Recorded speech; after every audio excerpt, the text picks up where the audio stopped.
नमस्कार। आइए सुनते हैं मुंशी प्रेमचंद जी की लिखी कहानी बाघ की खाल। रांची से लेकर चक्रधरपुर तक घना जंगल है। उसकी लंबाई कोई 75 मील होगी। इस जंगल में तरह तरह के जानवर रहते हैं। उनमें बाघ सबसे खौफनाक होता है। कई साल हुए मेरा एक दोस्त और मैं रांची के एक दफ्तर में काम करते थे। हम दोनों चक्रधरपुर के रहने वाले थे। जब दफ्तर में छुट्टियां हो जाती तो हम दोनों घर चले जाते थे। वहाँ रेलवे लाइन है। एक मोटर बस चला करती है। एक बार हम दोनों को एक बड़े ज़रूरी काम से घर जाना पड़ा।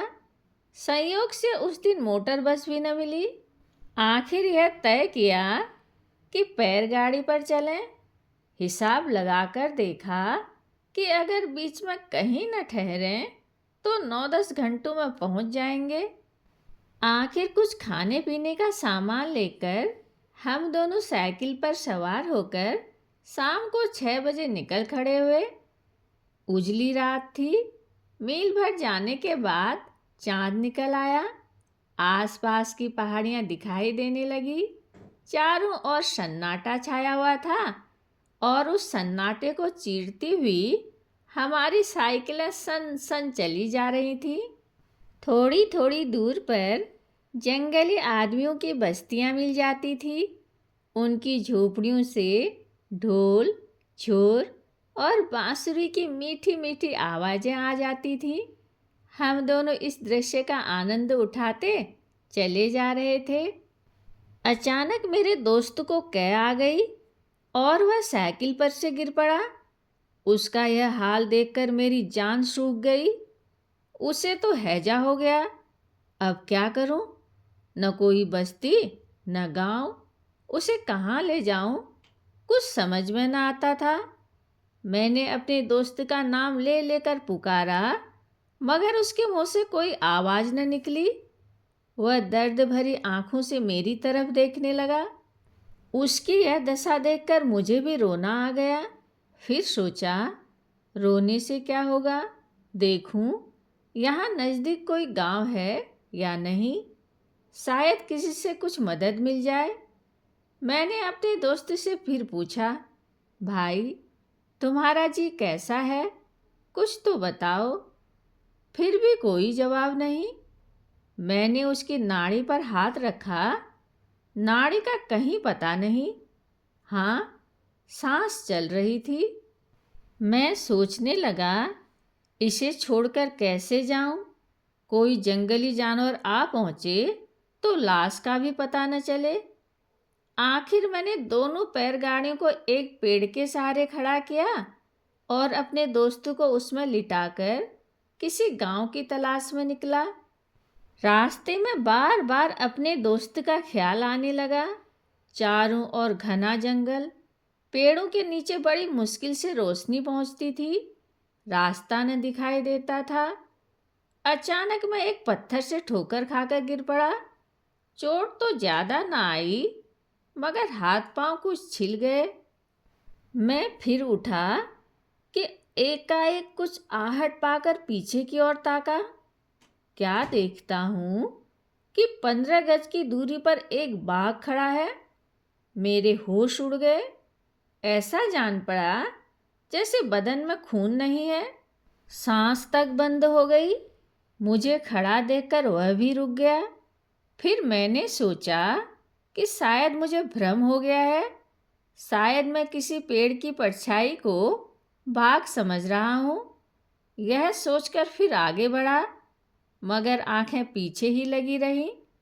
अब की बार सचमुच मुझे पत्तों की खड़खड़ाहट सुनाई दी। मैंने फिर पीछे की ओर देखा। बाघ मेरे पीछे पीछे चला आ रहा था। मेरे रोए खड़े हो गए और मैं लकड़ी सा तन गया। कुछ सोचने की मुझ में शक्ति ही नहीं रही। मुझे खड़ा होते देखकर वह जमीन पर हाथ पांव फैलाकर बैठ गया। मुझे अब जान की कोई आशा न रही। न तो मेरे पास कोई पिस्टल था और न चाकू।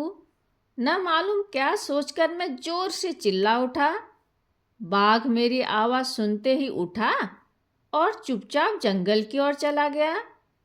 बाघ को जाते देखकर मैं इतना खुश हुआ कि क्या कहूँ। मेरी हिम्मत भी लौट आई। सोचने लगा, घर पहुंचकर सबको यह किस्सा सुनाऊंगा और कहूंगा कि अगर कोई इसी तरह बाघ के सामने पड़ जाए तो उसे खूब चिल्लाना चाहिए। यही सोचता हुआ मैं तेजी से चला जाता था।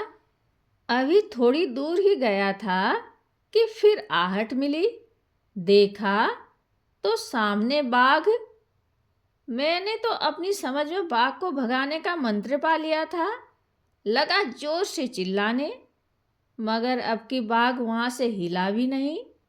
उसका जवाब उसने यह दिया कि मुझसे 8-10 गज पर मारे खुशी के अपनी दुम हिलाने लगा। अब तो मेरी हिम्मत टूट गई। कह नहीं सकता कि मैं कितनी देर तक वहाँ खड़ा रहा। एकाएक मोटर के हॉर्न की आवाज़ कान में आई। फिर सोचा शायद यह भी भ्रम हो। फिर भी मुझे कुछ हिम्मत हुई। मैं धीरे धीरे पीछे हटने लगा। कोई 8-10 कदम पीछे हटा था कि अचानक बाघ उठा। मेरा कलेजा मानो सिमट कर एड़ियों में धंस गया। बस वह मुझ पर फांदा। मैंने झट आंखें बंद कर ली और दोनों हाथों से सिर पकड़ लिया, मगर बाघ मुझ पर फांदा नहीं, बल्कि जितनी दूर मैं पीछे हट गया था उतना ही वह आगे बढ़ आया और फिर बैठ गया। फिर हॉर्न की आवाज़ सुनाई दी। शायद कोई लारी रांची से आ रही थी। फिर मुझे होश नहीं क्या हुआ। सिर्फ इतना याद है कि मैं एक मर्तबा बड़े जोर से चिल्लाया था, मार डाला, मार। जब मुझे होश आया तो मैंने देखा कि मेरा सिर किसी की जांघ पर रखा हुआ है और आसपास कई आदमी खड़े हैं। मेरा दोस्त भी वहीं बैठा हुआ है। मैंने उनसे थोड़ा पानी मांगा। उन्होंने मुझे गर्म दूध निकाल कर पिलाया। बाद में मुझे मालूम हुआ कि यह साहब इंजीनियर थे। अपने 3-4 दोस्तों के साथ टाटा नगर जा रहे थे। रास्ते में उन्हें दिखाई दिया कि पेड़ के नीचे 2 आंखें सी चमक रही हैं। उन्होंने बाघ समझकर बंदूक उठाई। अचानक उस पर मोटर की रोशनी पड़ते ही उन्होंने देखा कि वह आंखें नहीं हैं, बल्कि 2 पैर गाड़ियों की बत्तियां जल रही हैं। उन्होंने फौरन मोटर रोक लिया और उतरकर पेड़ के नीचे आए तो देखा कि एक आदमी बेहोश पड़ा हुआ है। उनके पास कुछ दवाएं थीं। दवाएं पिलाने से उस आदमी की हालत कुछ संभल गई।